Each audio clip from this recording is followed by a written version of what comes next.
It's time to do outer borders. Maybe even finish it up. Let's see.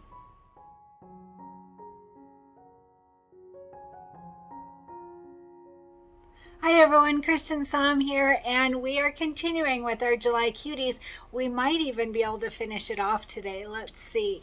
So we finished our triangles. The triangles are definitely the biggest part of this project, but they are done and they are so cute. I love how they turned out. So next up is the outer borders, and to do the outer borders we actually need to do the corner blocks also. So I'm going to go over the corner blocks and the outer borders, and then I'm thinking that we might just get on a roll and we might do the backing and the binding as well. So I'm thinking this might be our last tutorial if I can fit it all in without my computer crashing when I do the editing. So we'll see. All right, so let's start with the corner blocks because we need the corner blocks to be able to do our outer borders. So the corner blocks are on page 44. There's not a whole lot of details to them except for the sizing. So let me just pull up, let's see, 44 right there. All right, so for our corner blocks, yeah, we have, so I mentioned this in the prep video. In the directions it says to cut our fabric at 2.5 by 2.5, but I recommend cutting it to 3 by 3. The piece that I received was only a 5 by 5 scrap piece, and so there wasn't enough, but I had some extra from my OSD Oh So Delightful quilt to be able to use that, and it was already stabilized and everything, so I did cut mine bigger, but it will work if you don't have enough fabric to do the 3 by 3. The 2.5 by 2.5 will work. So I mentioned in the prep video the reason to cut it a little bit bigger is so that it will tack it down and it will hold it in place. That's really the only thing, and I find that to be a lot easier and to not have to worry about it and so forth. So totally up to you, personal preference, and if you have enough fabric. So the fabric for our corner blocks is this white and green shape fabric. And like I said, I did cut mine to 3 by 3.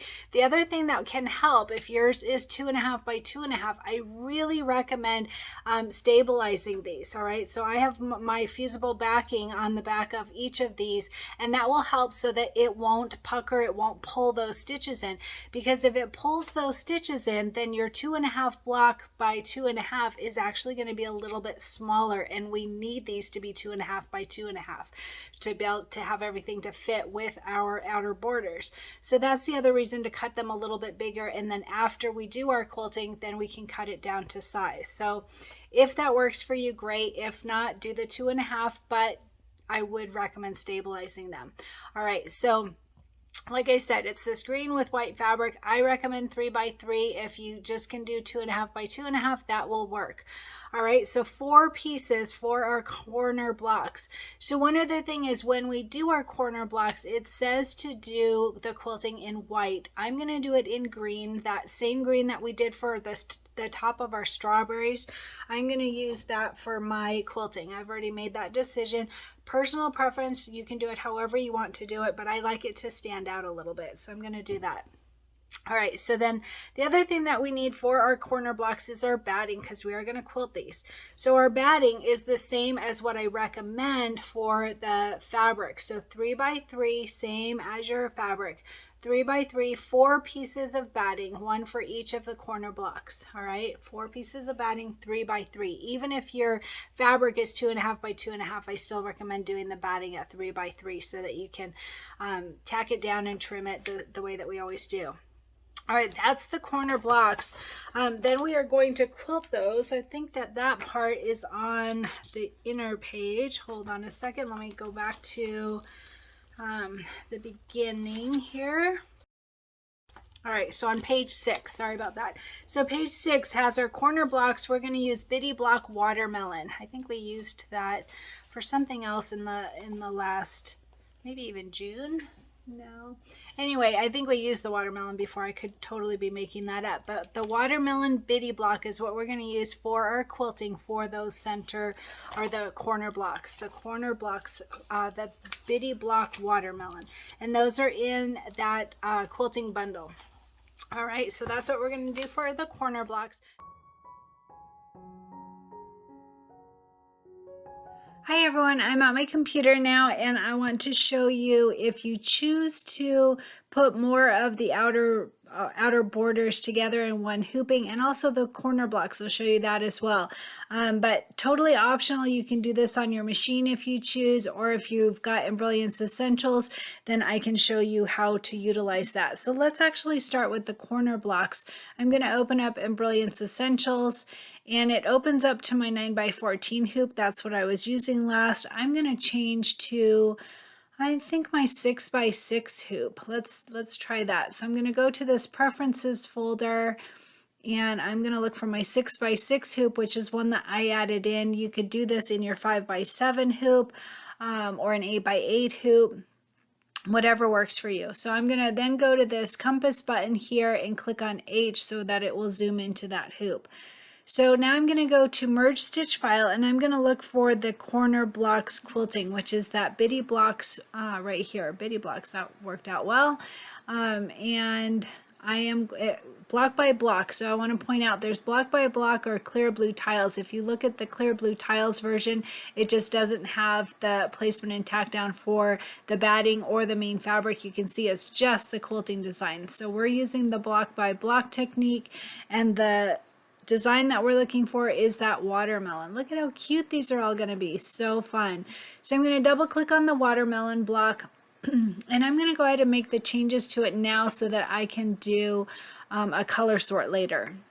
So I'm going to click on this plus sign, and there's all those default blues and oranges as usual. So I'm going to go ahead and click on 1-1 and click on the color.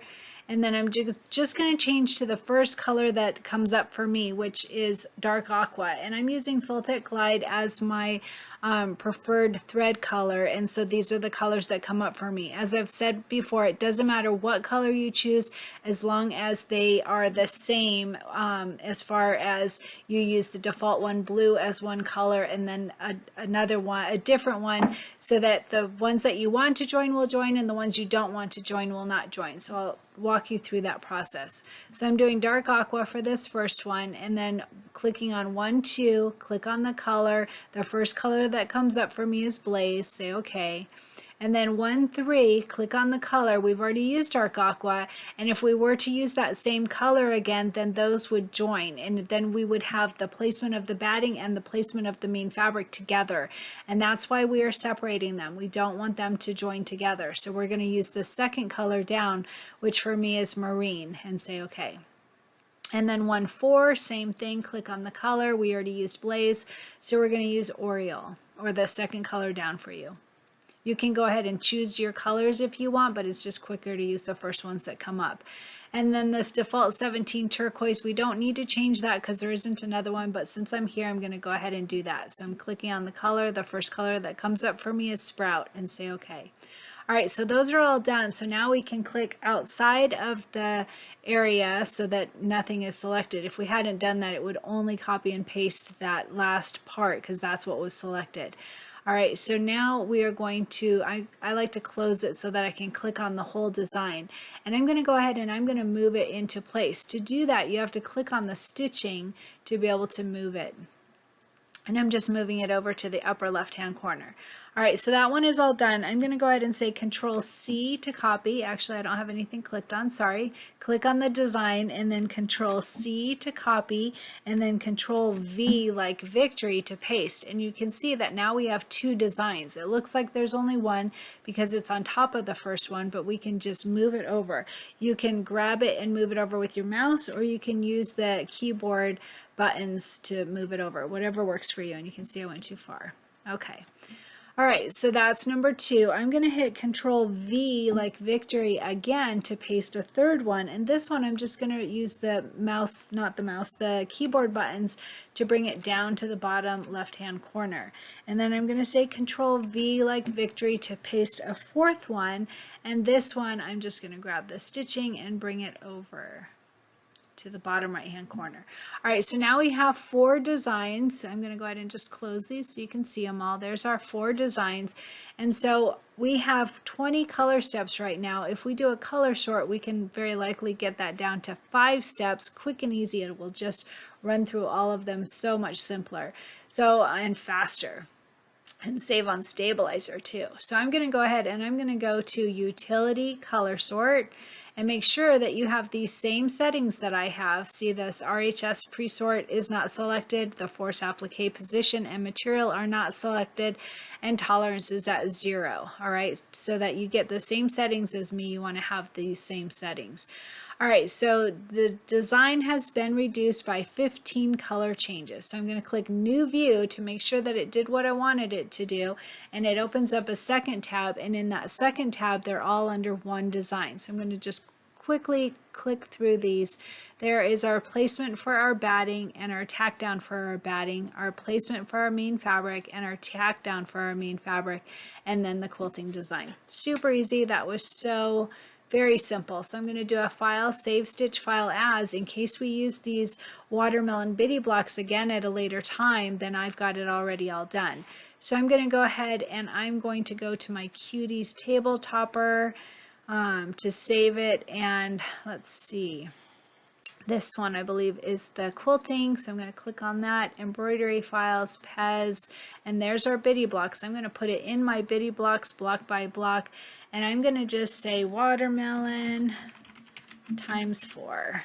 All right, whatever you want to name it, that will help you to remember what you set it as to be able to find it later.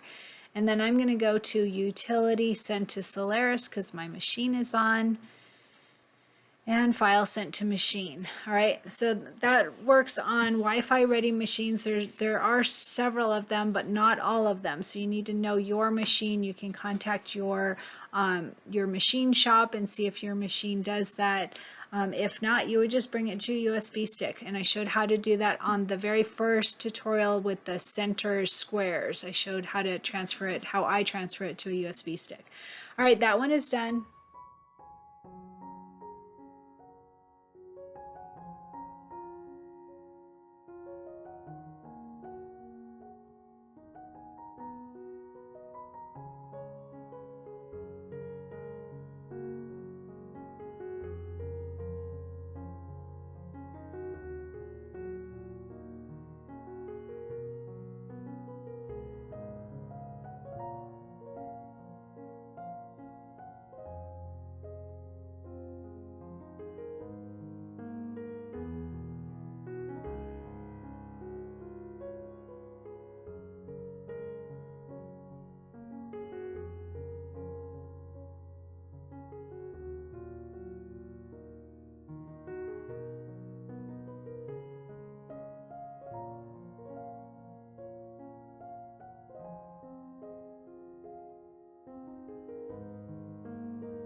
So after we do our corner blocks, then we're going to do our outer borders, and we will piece those all together. And I have a really great technique on how to make those lined up just right, and I will add photos of that as we work on it. But it works really well to get it, because sometimes it's a little bit scary, in my opinion, to have your border blocks. We do the two shorter sides, and then the longer ones we add the corner block onto it, and it feels like a little bit of a guessing game, and am I going to get it right to have it line up right? But I found a great way to make it work, and I've been doing that and showing that in the January through June videos as well. So hopefully you've already seen that and been doing that technique. So next up, we are going to do the outer borders. They are on page 45. Let me turn to that. So our outer border fabric is this cherry fabric, the red cherries. Isn't that so cute? perfect for this little picnic basket too. So the cherries fabric for our inner borders, and we are going to have 4 pieces. Let me find it here. Outer borders, 4 pieces, 2.5 by 18 is what is recommended in the book. In the prep video, I recommended cutting them to 20 inches long just to make sure that they're long enough, and then we'll cut them down at assembly. So 2.5 by 20 or 2.5 by 18 if you've already cut. I just, like I mentioned on the inner borders, I had one time where my borders weren't long enough, and oh, that's just such a bummer. So once you do that, you'll always cut them a little bit longer just to be sure. And of course, I stabilized mine. That helps them to not get smaller, because when you do that quilting, sometimes it can pull the stitches in and make it a little bit smaller. So 2.5 by 18 or 2.5 by 20 is my recommendation for the outer borders. 4 pieces. They're all going to be the same because 2 of them we will add those corner blocks on. All right, so like I said, I recommend those a little bit longer, but for the batting, we want them to be the exact size needed, because just like how we did our inner borders, we're going to add our batting onto the outer borders before we even start quilting. So that will make it so that we can take off those first 2 steps. I'll remind you when we get there that you can bypass those first 2 steps. But for our batting, because we want those to be exact, our batting is going to be 4 pieces at 2 by 17.5. 4 pieces at exactly 4 pieces at exactly 2 by 17.5, okay, for your batting. All right, and I have mentioned this in other videos. As you're putting that batting down on your strip and using your glue stick or your fabric spray, I highly recommend checking it before you get to the end, because as you're doing that, it can get a little bit longer. So you really do want this to be exact so that your batting is not in your seams. So as I mentioned before, I like to use the glue stick. I really like the glue stick. I like how precise it can be without getting spray all over the place. If you're interested in the glue sticks, they come from Amazon here, and they come really quick. They're a great purchase. I use them now for all of my borders. All right, so that's a direct link that you can purchase them from. In fact, it's an affiliate link, so I get a tiny little kickback from Amazon when you use my links. All right, so that's the outer borders. And then, oh, sorry, I didn't tell you the quilting. So we're going to do the quilting. Got to go back to page 6. Hold on a second. All right, so on the outer borders, we're going to quilt them with border Argyle 2-inch design. Argyle border 2-inch design. It's KDQ 151, but that doesn't really mean a lot because they're all KDQ 151 in the bundle pack. So border Argyle in a 2-inch design. My guess is it'll say July border, maybe. I'm not sure, but you know what? I'm going to bring you over to the computer anyway, because I want to try and get maybe 4 of them in one hooping. That would be really cool. I'm sure we still have to do 2 hoopings to get the full length, because we want 17 inches of quilting. Is that right? 17. Yeah, we want 17 inches. Actually, we want 18 inches of quilting. Let me see here. Yeah, we want 18 inches of quilting. Our batting was 17.5, but we want 18 inches of quilting. So that means we need at least 2 hoopings, depending on your hoop size, of course. If you have smaller hoops, you'll need to do more hoopings. But I'm thinking they might fit in a 10 by 16 or a 10 by 10, depending. I want to look at the sizes and see what will work just right.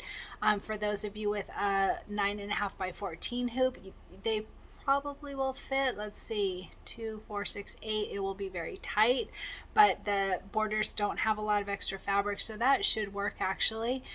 2, 4, 6, 8, right? Because we're doing 4 of them. So, but the fabric is 2.5, so it would be very tight. But you could, if you don't feel comfortable with that, I don't like it when they overlap, you could certainly do 2 in one hooping and 2 in another hooping, whatever works for you. All right, so that is the outer borders. I'm going to go to File, New Page. It opens up a new tab, and then I want to do the outer borders. So the outer borders, we want 18 inches of quilting. So I'm going to open up and see what will fit well. So I'm on my 6x6 hoop right now. I'm just going to open that up right now so you can see that it'll turn red. just so that you know how that works. All right, outer borders Argyle 2-inch design. So I'm going to close up these bitty blocks. Oops, closed up too much. All right, Argyle, let's see, border, beads, and Argyle right there. It's the second folder down. And we want the 2-inch, there's the 1-inch, those are the border beads that we did on our inner borders. There is the Argyle. So cute. Oh my goodness, I like that.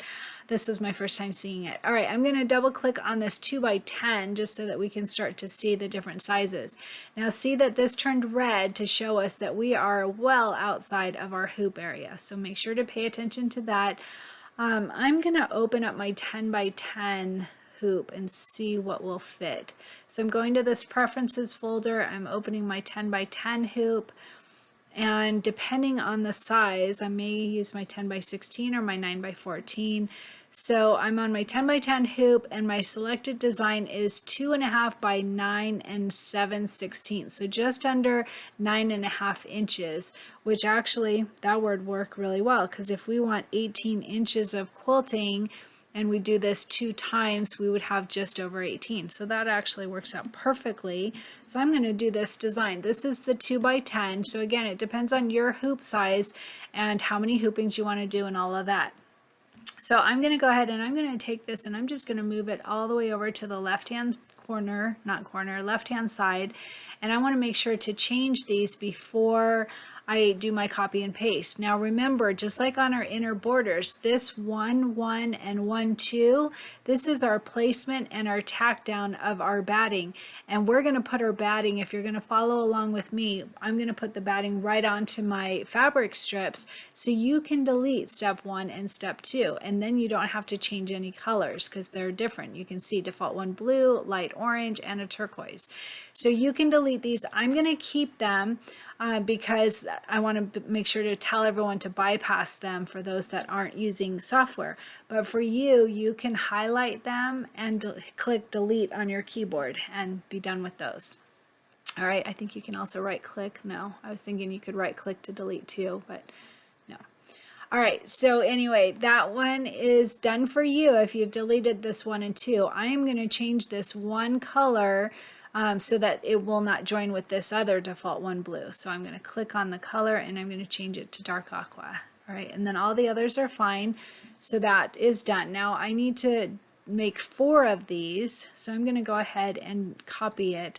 You can click on the design, making sure that you have all 5 steps, or you can close this and click on it that way. Either way will work. All right, so I'm going to say Control C to copy and Control V like victory to paste it. It goes right on top of that first one. You can use your arrow keys to move it over and then it will keep it perfectly centered, or you can do it haphazardly because we're going to do it on align and distribute. Anyway, it doesn't matter. All right, that's the second one, sorry. Now I'm going to say Control V again and I'm going to paste a third one and I'm going to move it very haphazardly so you can see how cool that align and distribute function is with Embrilliance Essentials. So that's the third one. Control V like victory for a fourth one, and I'm going to bring this one all the way over to the end right hand side. All right, now you can see they're overlapping, they're haphazard. I'll make this one even a little more haphazard. All right, so they're pretty much a mess, right? So let's test our Embrilliance Essentials. So we have 4 of these now. We need to highlight them, but meaning select them. So I'm just closing these up by clicking that minus sign, and then I'm going to click from the bottom and drag up to get all 4 designs. All right, and then I'm going to go to Utility, Align and Distribute. And remember, you have to do this before you do your color sort, because once you do a color sort, then it's all in one design and you will not be able to move them. So Align and Distribute, and then I always forget which settings it is for aligning. I think I'm just going to do center on the left and say apply. Yep, that did it. So you can see now they're all straight and they're in the middle because they went with that first one. So they're all perfectly straight, but look at, we've got good amount of space between these two and no space between the other two, that while they're still selected, I'm going to click this distribute tab and center, and let's see, these should separate. Let's see it happen. Yay! All right, so now I have a little bit of space between each one. Not a lot because they're 2.5 inches wide, but that worked out perfectly. All right, so if you don't have you would need a full, I was thinking you could do this on a 9-inch hoop, but actually these designs, each one, let's see, 2.5 inches. So you would need to have at least a 10-inch wide hoop to do this. Otherwise, you could just do 2 in one hooping instead of 4, or move them around in a way that your hoop, you could, if you've got like a, no, even then you would need a 10 by 16. So the only other way of doing it would be to take out the stop. Let's see. So one should be 2 inches. You can see down here at the bottom, this is, one is a 2-inch, 2 is a 2-inch, 3 is where it gets to 2.5. So you would have to take out steps 3 and 4 to make it fit in a 9-inch hoop to get all 4 of them. And that is doable, but personally I like having those tack down stitches so that but you could tape them. You could tape them. I like the tack down stitches. It's a nice to have, but it's certainly not required. So if you wanted to take out steps 3 and 4 to tack down those, then you wouldn't have to worry as much about getting them to fit in a 10-inch hoop. But keep in mind that if you don't have 1 and 2, you're not going to have that placement stitch to know where to put those lines in. So I would keep them personally. All right, so that's done. We've got all 4 in one hooping. We've got them aligned just right. So now we just need to do a color sort because we've got 20 steps right now. So I'm going to go to Utility, Color Sort, with those same settings I mentioned earlier, and it says it's reduced it by 15 color changes. So new view to always check it, and now they're all in one design. We've got our placement for our batting. You won't need that. Don't forget, you don't need that because you can take that out because we're going to add the batting right onto our strips, but I'm keeping it to remind everyone to bypass it. And then same thing for 2, you don't need that. That's the tack down of our batting. And then 3, that gives us our placement stitch to show us where to put those strips so that our strips are straight and even. All right, and then the 4th one is our tack down of those strips. And then the 5th one is the quilting design. That is so pretty. I love this one. That is a really fun one. All right, so I'm going to do a file, save stitch file as, and I'm going to put this, let's see, in that Argyle right there, Argyle, the second folder, and I'm going to name it 2 by 10 Argyle times 4, because I have 4 in one hooping. That's what I'm going to do. You could also put your 10 by 10 hoop, whatever hoop size that you need, but it'll come up that way anyway, so it's okay. So I'm going to hit save, and then I'm going to send it to my machine. So utility, send to Solaris, file sent to machine. All right, that was so easy, and now we're ready to get stitching, and we might even be able to finish this whole project today. That would be pretty cool. All right, let's get started.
And then we're going to jump into the backing. So once all of our outer borders are done, then we can add the backing on.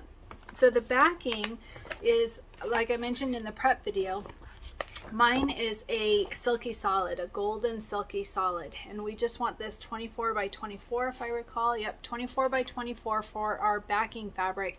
And again, your backing fabric may be a little bit different. They generally substitute the backing, but mine is this silky solid, and I don't pre-cut it. I mentioned that in the prep video. I don't prep this one. I don't put stabilizer on it. Some people do like to have stabilizer on their backing fabric. Totally optional. I don't.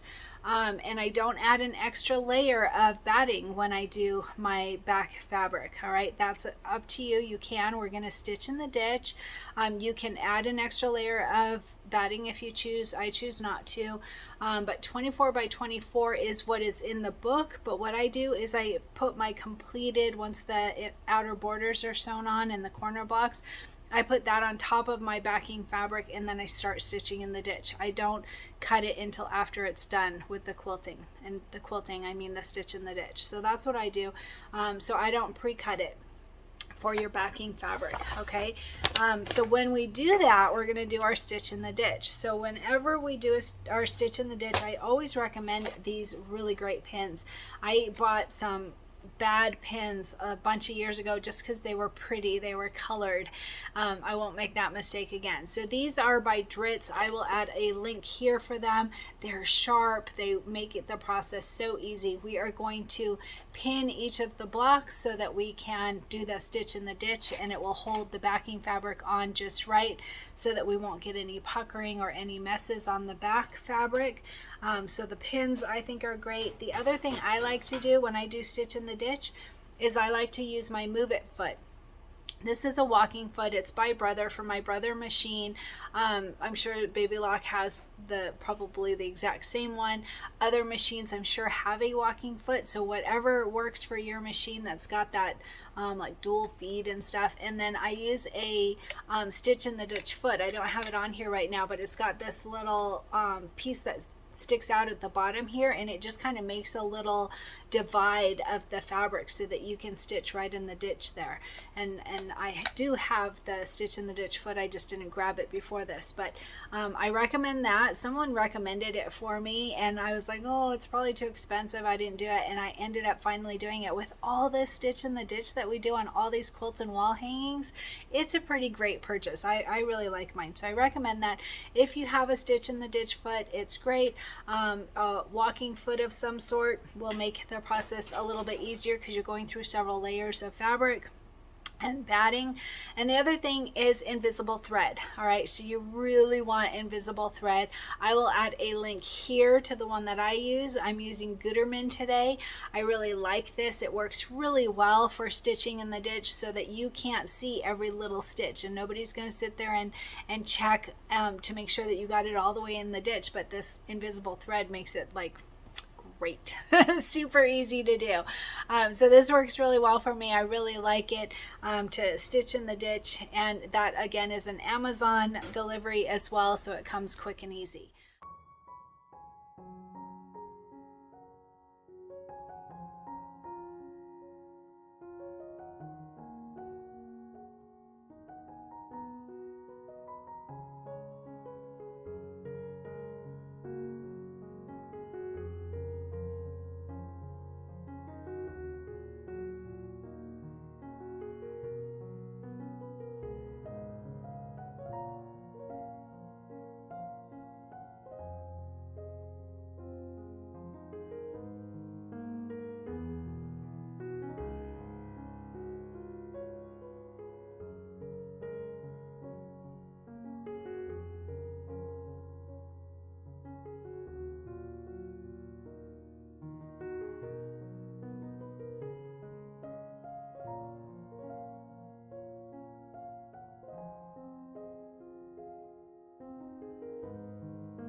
right, after we get our backing stitched in the ditch and all of that, then we're gonna do our binding. All right, so next up is the binding. Now the binding, I recommended in the prep video not to stabilize your fabric. All right, I do not stabilize it because it's easier to get those mitered corners if you are not stabilizing your fabric. I've made that mistake before and it's definitely doable, but it's easier if it's not already fusible backing on it. Now you can see from this binding fabric, it is the yellow with darker yellow flowers on it. That's what we have for our binding. And if I recall, it's 2.5 times width of fabric. Let me make sure. Binding 2.5 times width of fabric, 2 pieces that are 2.5 times width of fabric, and then one piece, an additional piece that is 2.5 times 20 inches. So what I always do, just because I find it easier, I do 3 strips that are 2.5 times width of fabric, because I can cut those off from the start, and then the rest of it I stabilized because we used the rest of it for our inner border. So it was just easy for me to cut it that way. So I have 3 strips that are times width of fabric, 2.5 inches. And I will go through the whole process of adding the binding, and I have my own way of doing binding. Most people already have a way that works for them. Go for it, absolutely. The way that I do it, there's no math. You don't have to figure out those ending pieces. You just make a little pocket and tuck it in and sew it closed. So super easy in my opinion, but do what works for you on your binding, and then oh my gosh, we'll be all done. I'm pretty excited. This has been a pretty quick process. Surprisingly, this was a good one. So let's go ahead and get started in finishing our table topper.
And my shirt today, I love this one. I actually made this shirt right before my friend Cristin and I went to the International Quilt Festival, and we got to meet Kim from Kimberbell and Chris from my girlfriend's quilt shop. It was so exciting to meet them. So I made this shirt for wearing on that day. I was pretty excited. So it says, "Quilting with friends will keep you in stitches," and it's so great. So if you see those videos of me and Christy, because she's doing our Falling for Autumn sponsorship for Daylily Fabric, there's always bloopers and funnies because we have so much fun. And you know what else? So I was telling you a couple days ago when I posted that we had our 2-year anniversary with Cristin Creates, and there were a ton of comments and everybody saying that I'm in their sewing room and we're such good friends and I haven't met them, and like that just makes me so happy. And this shirt really says it, right? Quilting with friends will keep you in stitches, because we always have so much fun together, even when it's not as interactive as I would like. When I first started the YouTube channel, it was just the YouTube channel. And it was just me talking, and I was like, this isn't what I wanted. This isn't as interactive as I would like. And so I started the Facebook group, the Cristin Creates Facebook group, and we just have constant fun. Everybody posts their pictures as they complete their challenges, and we just have such a great time, and everybody helps each other. And it's just seriously a wonderful, wonderful community. And I'm so blessed. And this shirt really, really exemplifies that, right? I love this shirt. So this is a Designs by Juju shirt. I will add information in the video notes of where you can get the design. It was part of a bundle pack, and the shirt itself is from Amazon. It's a great shirt to embroider on. I've got quite a few of them in lots of different colors. I will add a link if I have more room for more links. I will add a link here for the shirt itself if you decide to embroider on a shirt. So I'll give you all the information. And last time for you to tell me about your goal for July. I want to hear about it. How are you doing with your goal? Mine is building strength, and so I've been getting lots of workouts. I missed one day. I think one day this week I missed because my iFit membership lapsed, but I got it back, and so I'm working out hard and doing lots of runs and challenges. They have these badges that you can earn. So I am working hard on the strength one and also on the running one. I'm doing both of those badges. There's also one for walking. So if there's still time within the month, I want to do that one too. I heard it's really good, and like there's an emotional story from one of the trainers. So I want to do that. Jody told me about it. Jody is in our group, and she also is on iFit. There's a few people in our group that are on iFit as well. So it's really fun to see them doing their challenges as well. So I haven't done my workout yet today. I took the dogs for a walk. That's it. But tonight I'm definitely going to do a run and some strength training to keep up with my goal. So how are you doing with your goal?